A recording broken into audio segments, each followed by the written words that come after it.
Dapat nyo po itong i-turn off sa settings ng inyong mga cellphone para maiwasan nyo po na mabilis uminit at malobat ang inyong mga cellphone. So kung paano at kung saan makikita yan, sundan nyo lang po ang video na to.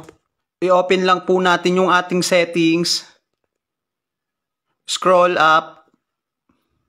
At hanapin lang po natin itong location. So itap lang po natin.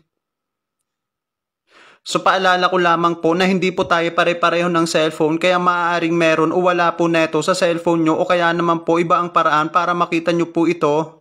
Itap lang po natin itong Wi-Fi and Bluetooth scanning. Dito kung sakali man po na nakatoggle on po sa inyo itong Wi-Fi scanning and Bluetooth scanning, so dapat po ay itoggle off natin yan. Kasi once na nakatoggle on po yan at kahit hindi po natin ginagamit yung ating mga cellphone ay patuloy pa rin po yan na nag-i-scan na siyang nagiging dahilan kung bakit mabilis uminit at malobat yung ating mga cellphone. Back na po tayo. And then scroll up lang po ulit natin. At dito naman po ay makikita natin itong Google. Itap lang po natin. Tap all services. At makikita natin itong devices, itap lang po natin.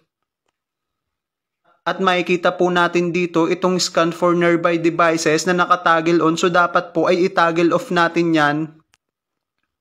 Kasi once na nakatoggle on po yan at kahit hindi pa rin natin ginagamit yung ating mga cellphone ay patuloy pa rin po yan na nag-i-scan ng mga devices na malapit sa ating cellphone. Na siyang nagiging dahilan po kung bakit napakabilis uminit at malobat ng ating mga cellphone. So that's it guys. So sana may natutunan, follow and share.